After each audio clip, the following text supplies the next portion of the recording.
ನಮಸ್ತೆ ಸ್ನೇಹಿತರೆ, ನನ್ನ ಹೆಸರು ಎ ಸಿ ಚೆನ್ನಪ್ಪ ಅಂತೇಳಿ. ನಾನು ಒಬ್ಬ ನಿವೃತ್ತ ಶಿಕ್ಷಕ. ಜೊತೆಗೆ ಒಂದು ಸುನೋ ಮೀಡಿಯಾ ಅಂತ ಒಂದು ವಾಹಿನಿಯ ವರದಿಗಾರ.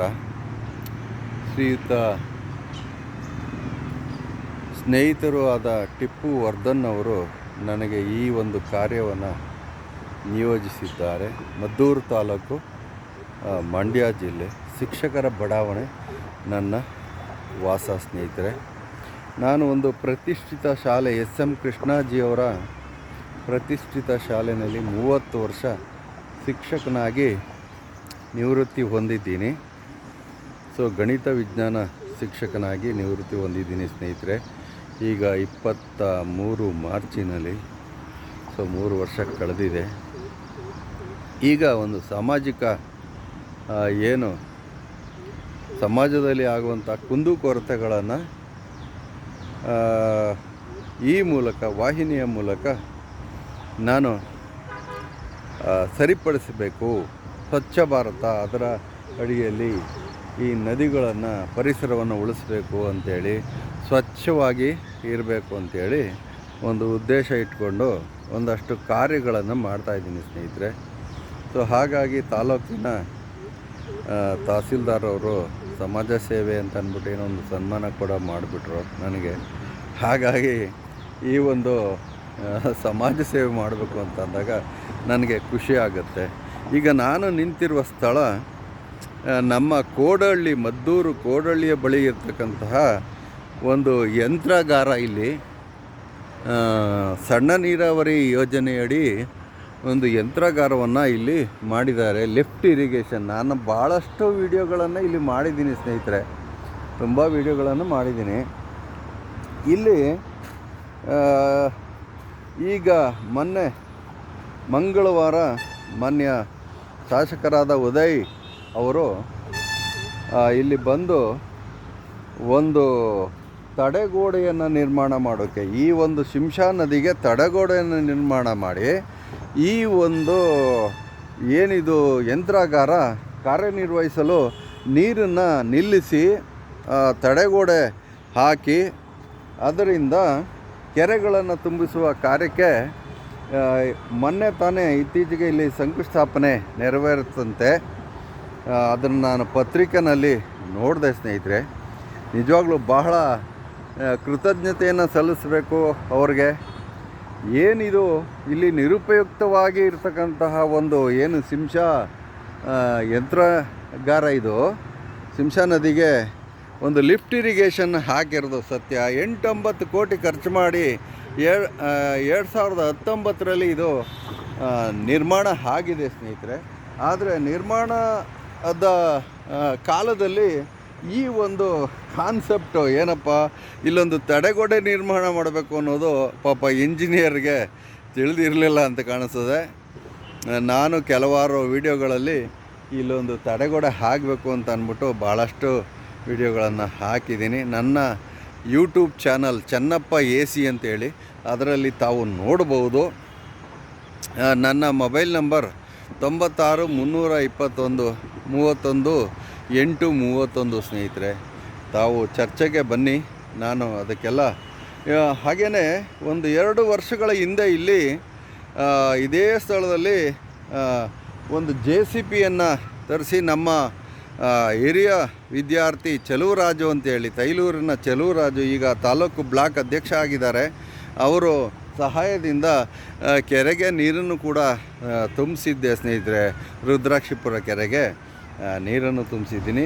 ಅದರ ವೀಡಿಯೋಗಳೆಲ್ಲ ಇದ್ದಾವೆ, ನೋಡ್ಬೋದು. ಚೆನ್ನಪ್ಪ ಎ ಸಿ ಅಂತೇಳಿ ಯೂಟ್ಯೂಬ್ ಚಾನಲ್ ಇದೆ, ಅದರಲ್ಲಿ ನೋಡಿ. ನಾನೇನು ಸುಳ್ಳು ಹೇಳ್ತಾ ಇಲ್ಲ, ಸತ್ಯವನ್ನು ಹೇಳಬೇಕು ಅನ್ನೋದು, ಸತ್ಯವಂತರಾಗಿ ಬಾಳಬೇಕು ಅನ್ನೋದು ನಿಜವಾಗ್ಲೂ ಒಂದು ಪತ್ರಕರ್ತರಾದವರು ದಯಮಾಡಿ ಸತ್ಯ ವಿಚಾರಗಳನ್ನು ಎಲ್ಲ ಕಡೆನೂ ಪ್ರಸ್ತುತಪಡಿಸ್ಬೇಕು. ಅದು ಸುಳ್ಳು ಸುದ್ದಿಗಳನ್ನು ಹರಡೋದು ನಿಜವಾಗ್ಲೂ ಅದು ಒಳ್ಳೆಯದಲ್ಲ.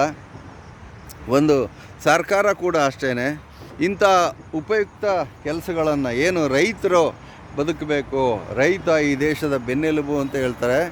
ಹಾಗಾಗಿ ಇಂಥ ಕೆರೆ ನೀರನ್ನು ತುಂಬಿಸುವಂತಹ ಮೊನ್ನೆ ಡಿ ಸಿ ಸಾಹೇಬ್ರು ಹೇಳ್ತಾರೆ ಎಲ್ಲ ಕೆರೆಗಳಿಗೂ ನೀರು ತುಂಬಿಸಿ ಅಂತ ಹೇಳ್ತಾರೆ. ಅಲ್ಲಿ ಕೂತ್ಕೊಂಡು ಹೇಳ್ಬಿಟ್ಟು ಆಗೋದಿಲ್ಲ. ಆ ಅಧಿಕಾರಿಗಳಿಗೆ ಚೀಮಾರಿ ಹಾಕಿ ಇಲ್ಲಿ ನೀರು ನೋಡಿ ಸಲೀಸಾಗಿ ನೀರು ಸಿಗ್ತಾ ಇದೆ. ಈಗ ಮಳೆ ಆಗಿದೆ ಸ್ವಲ್ಪ, ಅದರಿಂದ ನೋಡಿ ನೀರು ಹರಿತಾ ಇದೆ ಸ್ನೇಹಿತರೆ. ಈ ಒಂದು ಶಿಂಷಾ ನದಿಯಲ್ಲಿ ನೀರು ಈ ಒಂದು ಮೋಟ್ರ್ ಚೆನ್ನಾಗಿದೆ. 24 ಗಂಟೆ ಕರೆಂಟು ಕೂಡ ಇಲ್ಲಿ 24 ಗಂಟೆ ಕರೆಂಟು ಸಿಗುವಂಥ ಒಂದು ವ್ಯವಸ್ಥೆ ಕೂಡ ಮಾಡಿದ್ದಾರೆ. ಆದರೂ ಕೂಡ ಈ ಮೋಟ್ರು ಮೊನ್ನೆ ಶಾಸಕರು ಬಂದು ಹೋದರೂ ಕೂಡ ಇವತ್ತಿಗೂ ಇದು ಓಪನ್ ಆಗಿ ಅಂದರೆ ನಡೀತದೆ. ಆನ್ ಮಾಡಿದ್ರೆ ಸಾಕು ಕೆರೆ ಒಳಗೆ ನೀರು. ರುದ್ರಾಕ್ಷಿಪುರ ಕೆರೆಯಲ್ಲಿ ನೀರಿಲ್ಲ, ತೈಲೂರು ಕೆರೆಯಲ್ಲಿ ನೀರಿಲ್ಲ. ನಾನು ಮಾಡ್ತಾ ಇರೋದು ಸತ್ಯ. ಅದಕ್ಕಾಗಿ ಈ ನೀರನ್ನು ಅಲ್ಲಿಗೆ ಡಂಪ್ ಮಾಡಿದ್ರೆ ಕೆರೆಗಳು ತುಂಬುತ್ತವೆ. ಹಾಗೆಯೇ ಕೆರೆಗಳಿಂದ ಈ ಬೋರ್ವೆಲ್ಗಳು, ರೈತರ ಬೋರ್ವೆಲ್ಗಳಿದ್ದಾವಲ್ಲ ಅವೆಲ್ಲ ನಿಜವಾಗ್ಲೂ ಕೆಲಸ ಮಾಡ್ತವೆ. ರೈತ ಬದುಕ್ತಾನೆ, ವ್ಯವಸಾಯಕ್ಕೆ ಅನುಕೂಲ ಆಗುತ್ತೆ ಅನ್ನೋದು ನನ್ನ ಉದ್ದೇಶ. ದಯಮಾಡಿ ಅನ್ಯತಾ ಭಾವಿಸದೇನೆ ನನ್ನ ಏಕಾಂಗಿ ಹೋರಾಟ ಇದು. ಏನು ರೈತ ಸಂಘದ ಹಸಿರು ಟವಲ್ ಹಾಕ್ಕೊಂಡು ಹೋರಾಟ ಮಾಡುವವರು ದಯಮಾಡಿ ಇಂಥವೆಲ್ಲ ಗಮನಿಸಿ ಇಲ್ಲಿ ಬಂದು ನಿಂತ್ಕೊಂಡು ಹೊಳೆಯಲ್ಲಿ ಆಗ್ತಕ್ಕಂಥ ಅನ್ಯಾಯಗಳು ನೋಡಿ. ಈ ಹೊಳೆ ಒಳಗಡೆ ಮರಳು ದಂಧೆ ನಡೀತಾ ಇದೆ. ಸೊ ನೋಡಿ, ಇಲ್ಲಿ ಈ ಒಡ್ಡನ್ನು ಕಟ್ಟುವಾಗ ಕೆಲವು ಏನು ಈ ಒಳಗೆ ಅಕ್ಕಪಕ್ಕ ಇರುವಂತಹ ರೈತರುಗಳು ಜಮೀನನ್ನು ಒತ್ತುವರಿ ಮಾಡ್ಕೊಂಡಿರೋದು ಸತ್ಯ. ಹಾಗೆಯೇ ನಮ್ಮ ಶಿಕ್ಷಕರ ಬಡಾವಣೆಯಲ್ಲಿ ಒಂದು ಕಲ್ಯಾಣಿ ಇತ್ತು, ಅದನ್ನು ಮುಚ್ಚಿ ಆಗಲೇ 23 ಕುಂಟೆ ಜಮೀನನ್ನು ಯಾರೋ ಲೂಟಿ ಮಾಡೋಕ್ಕೆ ಕಳ್ಳ ಒಬ್ಬ ನಿಂತಿದ್ದಂತೆ.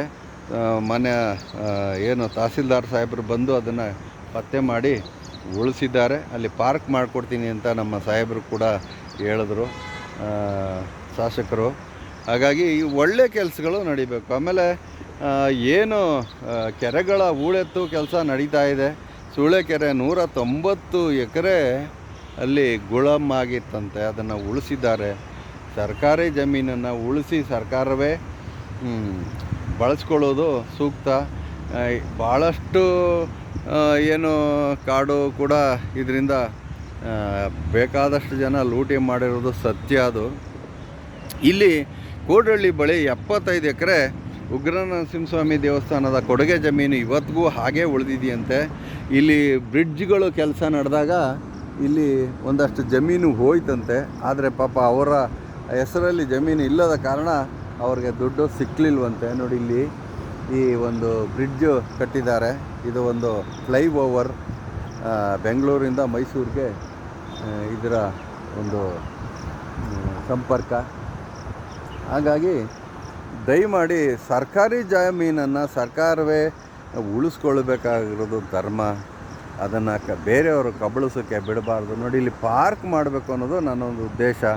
ಇದನ್ನು ಭಾಳಷ್ಟು ಇಲ್ಲೆಲ್ಲ ಸ್ವಚ್ಛತೆ ಮಾಡಿದ್ದಾರೆ. ಶಂಕುಸ್ಥಾಪನೆ ದಿನ ಇಲ್ಲಿ ಸ್ವಚ್ಛ ಮಾಡಿದ್ದಾರೆ. ಸಂತೋಷ ಆಗ್ತಿದೆ. ಧನ್ಯವಾದಗಳು. ನಮ್ಮ MLA ಸಾಹೇಬರಿಗೆ ಧನ್ಯವಾದಗಳು. Thank you. ಈ ಮೂಲಕ ಒಂದು ಪರಿಹಾರಗಳು ನಡೆದ್ರೆ ಭಾಳಷ್ಟು ಸಂತೋಷ ಪಡ್ತೀನಿ. ಇಲ್ಲೊಂದು ಒಡ್ಡ ಹಾಕಿ ನೀರನ್ನು ನಿಲ್ಲಿಸಿ ಈ ಒಂದು ಲಿಫ್ಟ್ ಇರಿಗೇಷನ್ ಕೆಲಸ ನಿರ್ವಹಿಸುವಂತೆ ಆಗಲಿ ಅಂತ ನಾನು ಈ ಮೂಲಕ ಕೇಳ್ಕೊಳ್ತೀನಿ ಸ್ನೇಹಿತರೆ. Thank you so much.